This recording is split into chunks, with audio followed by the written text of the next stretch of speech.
ركز معايا يا ولاد في النموذج الثاني للاسترشاد النماذج الوزارة. ألف على 3 ب على 4. قال لي عايز 4 ألف ناقص 3 ب زائد الخمسة بتساوي إيه؟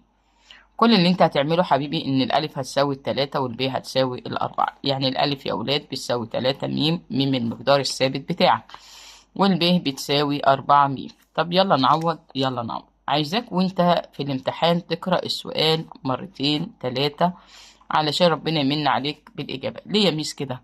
عشان لما بقرأ السؤال ببتدي أستوعب إحنا حليناه أو إحنا حليناهوش أو إيه الفكرة اللي فيه، فده بيخليك تقدر تحل يعني.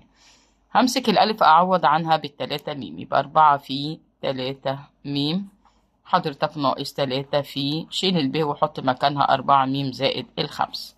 ماشي يا ميس. اضرب الأولاني يديك 12 ميم، ناقص اضرب التاني يديك برضو 12 ميم زائد الخمس. ركز كده، عدد بالناقص وعدد بالزائد طاروا مع بعض، هيتبقى لك مين يا حبيب ماما؟ الخمس. طب نركز في السؤال اللي جاي. قال لي إذا كانت النقطة 5 و3 ناقص العين تقع على محور السينات. أول ما تشوف كلمة محور سينات أو محور صادات ليها كلام تاني. قال لي محور سينات يبقى أنا لازم أخلي الصاد عندي بيساوي صفر. تاني، أول ما يقول لي سينات أخلي الصاد بصفر. طب لو قال لي صادات يبقى السينات هي اللي لازم تبقى بصفر، وده حليناه في النموذج الأول. فأنا هقول له 3 ناقص العين بتساوي إيه؟ الصفر. لو أنت عايز تحلها عقلي مفيش أي مشكلة. 3 ناقص كام حبيبي يديك صفر؟ قال لي 3 ناقص إيه؟ التلاتة. خلاص كده. المدى يا ولاد بقول له أكبر قيمة ناقص أصغر قيمة. يا ميس يعني إيه برضه؟ مين الكبير؟ عندي 23 22 15 18 17. أكبرهم مين؟ ال23. ناقص مين أصغر واحد يا حبيب قلبي في الأرقام؟ ال15. اجمع اطرح كده يديك كام يا جميل؟ هيديك كام؟ 8. تاني كده مع بعض، المدى أكبر قيمة ناقص أصغر قيمة، المدى أكبر قيمة ناقص أصغر قيمة. السؤال اللي جاي ده مهم جدا عن الميل. الميل ده يا ولاد لازم حضرتك تحل عليه مرة واتنين وتلاتة، لأن بإذن الرحمن جاي في الامتحان. ميل المستقيم العمودي على المستقيم المار بين نقطتين -1 و2 وصفر والخمس. فكرني كده يلا. أحل الميل ازاي يا مس؟ الميل بتاعي بحله ازاي؟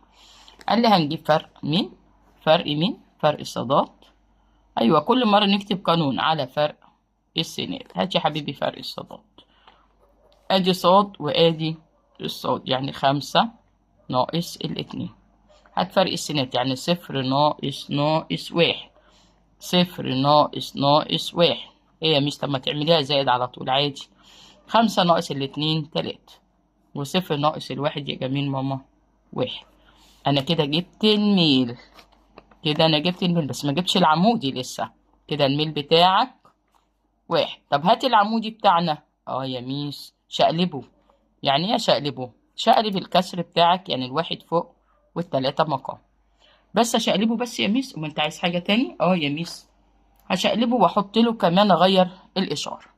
تاني يا ولاد، الميل فرق الصادات على فرق السينات. يعني اطرح الاحداث الصادي مع بعض والاحداث السيني مع بعض، وخلي بالك مع الاشارة. بعد ما طرحنا وخلصنا 3 على 1 ده الميل. طب انا عايز الميل العمود، شقلبه. لما شقلبه عندي اغير الاشارة بتاعتي. ده كده الميل ايه يا ولاد؟ العمودي. شوف اللي بعده. قال لي المستقيم الذي معادلته 2 س زائد الخمسة ص ناقص 10 بيساوي صفر. معلش سريعة شوية. بيقطع محور ايه؟ اه خلي بالك احنا بنلعب على محور السينات. ماشي، ايه المطلوب يعني يا مس؟ يعني وانت بتلعب دلوقتي خلي بالك ان احنا عندنا الصاد لازم يتلغي. يعني ايه الغي؟ يعني هنعوض عن الصاد بصفر، فخمسة بصفر بايه؟ بصفر. نكتبها كده عشان ناخد درجاتنا. 5 صاد ناقص 10 بيديك ايه يا حبيبي؟ صفر. قال لي لما هو عندك بيلعب في محور السينات يبقى انا لازم اخلي الصاد بايه؟ بصفر. طب يا حبيبي اعوض عن الصاد بصفر، هيتبقى لك 2 س بتساوي ناقص 10 بتساوي صفر. طب نعمل ايه تاني؟ احنا متعودين في المعادلات ان احنا العدد بنرميه بره. يبقى 2 س بتساوي 10. خلصت؟ لا، اقسم على المعامل اللي قدامي السين. يبقى السين واقفة عليا بكام يا جميل؟ بالخمس. مرة كمان، مستقيم اللي معادلته 2 س زائد 5 ص ناقص 10 يساوي صفر. قال لي محور السينات، يبقى أنا لازم الصادات تبقى مش موجودة خالص عندي. جميل أوي. وعشان تبقى مش موجودة لازم أعرف أنا هقف فين وكم جزء طوله 5 وحدات. نركز في السؤال اللي بعده. جميلة الجميلات، قال لي س على ص بيساوي ع على ل. الموضوع ده بيساوي 2 على 3.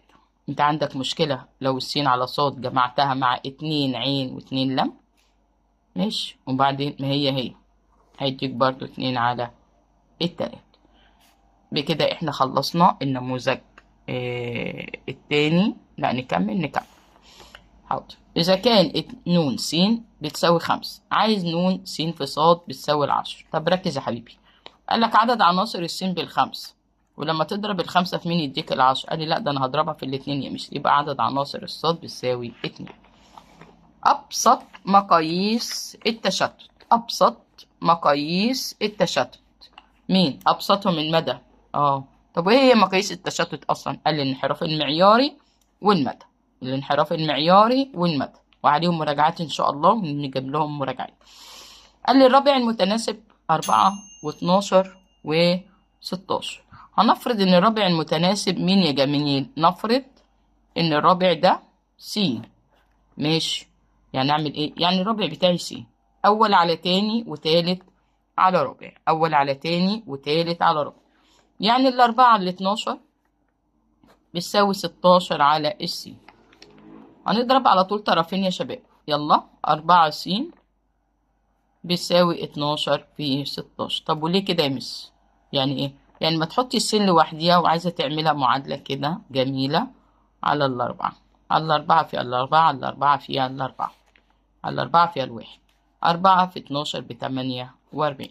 طبعا انت الآلة عندك شغالة، مفيش منها أي مشكلة. نيجي بعد كده عندنا آخر حاجة في النموذج بتاعنا الجميل، ونركز يا ولاد عشان قراية السؤال.